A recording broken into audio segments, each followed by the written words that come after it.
ಶ್ರೀ ಗುರುಭ್ಯೋ ನಮಃ. ಶ್ರೀಕೃಷ್ಣಾಯ ನಮಃ. ಎಲ್ಲರಿಗೂ ನಮಸ್ಕಾರ. 2-3 ಜನ ಕೇಳಿದ್ರು, ಚಕ್ರಾಣಿಕೆ ಅಂತಂತಾರಲ್ಲ, ಅದು ಏನು ಪ್ರಯೋಜನ, ಅದರಿಂದ ಅದು ಏನು ಯೂಸ್ ಮಾಡೋವಂಥದ್ದು, ಹಾಗಂದರೆ ಏನು ಹಾಗೆ ಅಂತ ಕೇಳಿದ್ದರು.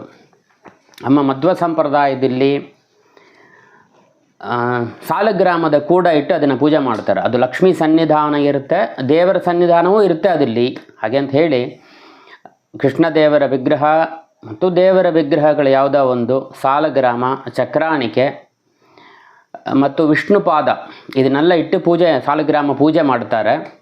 ಮತ್ತು ಒಂದೊಂದು ಮನೆಯಲ್ಲಿ ಹೆಂಗಸರು ಸಪ್ರೇಟಾಗಿ ಇದನ್ನು ಮಾತ್ರ, ಚಕ್ರಾಣಿಕೆಯನ್ನು ಮಾತ್ರ ಇಟ್ಟು ತನಿಯಾಗಿ ಪೂಜೆ ಮಾಡ್ತಾರೆ. ಅದು ಬರೀ ಅರಿಶಿನ ಕುಂಕುಮ ಗಜವಸ್ತ್ರ ಹಾಕಿ ಅಕ್ಷದ ಹಾಕಿ ಹೂ ಹಾಕಿ ಪೂಜೆಯನ್ನು ಮಾಡ್ತಾರೆ.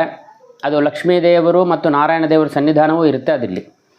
ಒಂದು ಚಕ್ರಾಣಿಕೆಯಲ್ಲಿ ನೋಡಿದಂದರೆ ಒಂದು ಚಕ್ರಾಣಿಕೆಯಲ್ಲಿ ಒಂದು ಚಕ್ರ, 2 ಚಕ್ರ, 3 ಚಕ್ರ ಮತ್ತು ಅನಂತಾನಂತ ಚಕ್ರಗಳೆಲ್ಲ ಇರುತ್ತೆ. ಬೆಲ್ಲಗಿರೋದದು ಚಕ್ರಾಣಿಕೆ ಅಂತಂದರೆ. ಇವಾಗ ಇಲ್ಲಿ ಫೋಟೋ ಹಾಕಿರ್ತಾನೆ ನೋಡ್ರಿ.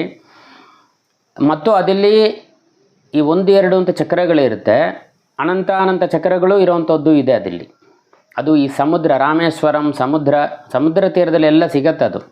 ಮತ್ತು ಗೋಮತಿ ತೀರ್ಥ ಅಂತ ಹೇಳಿ ಉತ್ತರ ಭಾಗದಲ್ಲಿ ಗೋಮತಿ ಸಮುದ್ರದಲ್ಲೆಲ್ಲ ಸಿಕ್ಕತ್ತೆ. ಅದಕ್ಕೆ ಅದರ ಹೆಸರು, ಈ ಚಕ್ರಾಣಿಕೆ ಹೆಸರೇ ಬಂದು ಚಕ್ರಾಣಿಕೆ, ಚಕ್ರಾಂಕಿತ, ಗೋಮತಿ ಚಕ್ರ ಮತ್ತು ಗೋಮತಿ ಶಿಲಾ, ದ್ವಾರಕಾ ಶಿಲಾ, ಹೀಗೆ ಅಂತೆಲ್ಲ ಇದಕ್ಕೆ ಹೆಸರಿದೆ.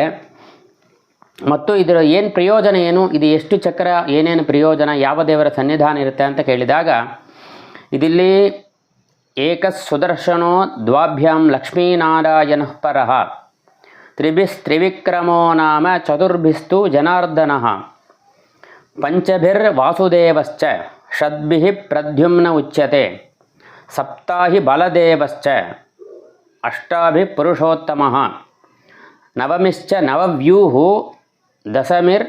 ದಶಮೂರ್ತಯಃ ಏಕಾದಶ ಅನಿರುದ್ಧೋ ಹಿ ದ್ವಾದಶಾತ್ಮಕಃ. ಹಾಗೆಂತ ಒಂದು ಚಕ್ರಾಣಿಕೆಯಲ್ಲಿ ಒಂದು ಚಕ್ರ ಇದ್ದರೆ ಸುದರ್ಶನ ಅಂತ ಹೆಸರು ಅದಕ್ಕೆ, 2 ಇದ್ದರೆ ಲಕ್ಷ್ಮೀನಾರಾಯಣರ ಸನ್ನಿಧಾನ ಇರುತ್ತೆ, 3 ಇದ್ದರೆ ತ್ರಿವಿಕ್ರಮ, 4 ಇದ್ದರೆ ಜನಾರ್ದನ, 5 ಇದ್ದರೆ ವಾಸುದೇವ, 6 ಇದ್ದರೆ ಪ್ರದ್ಯುಮ್ನ, 7 ಇದ್ದರೆ ಬಲದೇವ, 8 ಚಕ್ರ ಇದ್ದರೆ ಪುರುಷೋತ್ತಮ, 9 ಚಕ್ರ ಇದ್ದರೆ ನವವ್ಯೂಹ ಅಂತ. ದಶಮೂರ್ತಯ, 10 ಚಕ್ರ ಇದ್ದರೆ 10 ಮೂರ್ತಿ, ದಶಾವತಾರ ಮೂರ್ತಿ ಅಂತ.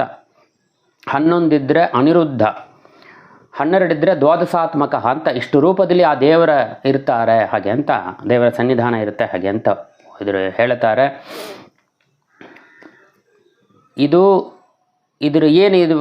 ಇದರಿಂದ ಪ್ರಯೋಜನ ಏನು, ಈ ಪೂಜೆ ಮಾಡುವುದರಿಂದ ಏನು ಪ್ರಯೋಜನ ಹಾಗೆ ಅಂತಂದರೆ, ಮೋಕ್ಷದಾಯಕ.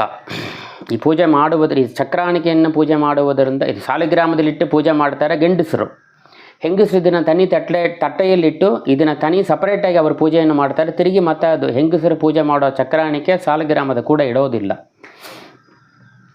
ಅದು ಮೋಕ್ಷದಾಯಕ. ಇದು ಪೂಜೆ ಮಾಡೋದರಿಂದ ನಮಗೆ ಮೋಕ್ಷ ಸಿಕ್ಕತ್ತೆ, ಯಾರು ಪೂಜೆ ಮಾಡ್ತಾರೆ ಅವರಿಗೆ.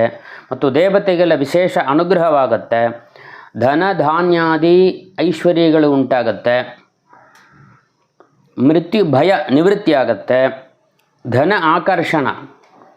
ಗೋಮತಿ ಚಕ್ರ ಇದು ಬಂದು ಧನ ಆಕರ್ಷಣಕ್ಕೆ ಕಾರಣವಾಗುತ್ತೆ ಪೂಜೆ ಮಾಡುವುದರಿಂದ. ಮನೋಭೀಷ್ಟ ಸಿದ್ಧಿ ಮತ್ತು ಆಯುಷು ಆರೋಗ್ಯ ಮತ್ತು ಸಾಧನೆ ಮಾಡೋದಕ್ಕೆ ಅನುಕೂಲ ಮಾಡುತ್ತೆ. ಹಾಗೆ ಇದು ಆಮೇಲೆ ಅನಂತಾನಂತ ಚಕ್ರಗಳು, 12ಕ್ಕೆ ಮೇಲೆ ಚಕ್ರ ಇತ್ತು ಹಾಗೆ ಅಂತಂದರೆ ಅದಕ್ಕೆ ಅನಂತಾನಂತ ಫಲಗಳು, ನಾವು ಏನು ಬಯಸುತ್ತೇವೋ ಅದನ್ನು ಕೊಡುತ್ತೆ ಹಾಗೆ ಅಂಥೇಳಿ, ಅದು ನಂಬಿಕೆಯಿಂದ ಆ ಪೂಜೆಯನ್ನು ಮಾಡುವುದರಿಂದ ಹರಿವಾಯು ಗುರುಗಳ ವಿಶೇಷ ಅನುಗ್ರಹ ಆಗತ್ತೆ ಅಂತದಲ್ಲಿ ಹೇಳ್ತಾರೆ. ಇದು ಬಂದು ಕಂದ ಪುರಾಣ ಮತ್ತು ಗರುಡ ಪುರಾಣದಲ್ಲಿ ಈ ವಿಷಯಗಳನ್ನು ಹೇಳಿದ್ದಾರೆ. ಈಗ ಈ ಚಕ್ರಾಣಿಕೆ ಫೋಟೋನ ಇದಲ್ಲಿ ಹಾಕ್ತಾನೆ, ನೋಡಿಕಿಲ್ರಿ. ಶ್ರೀಕೃಷ್ಣಾಯ ನಮಃ.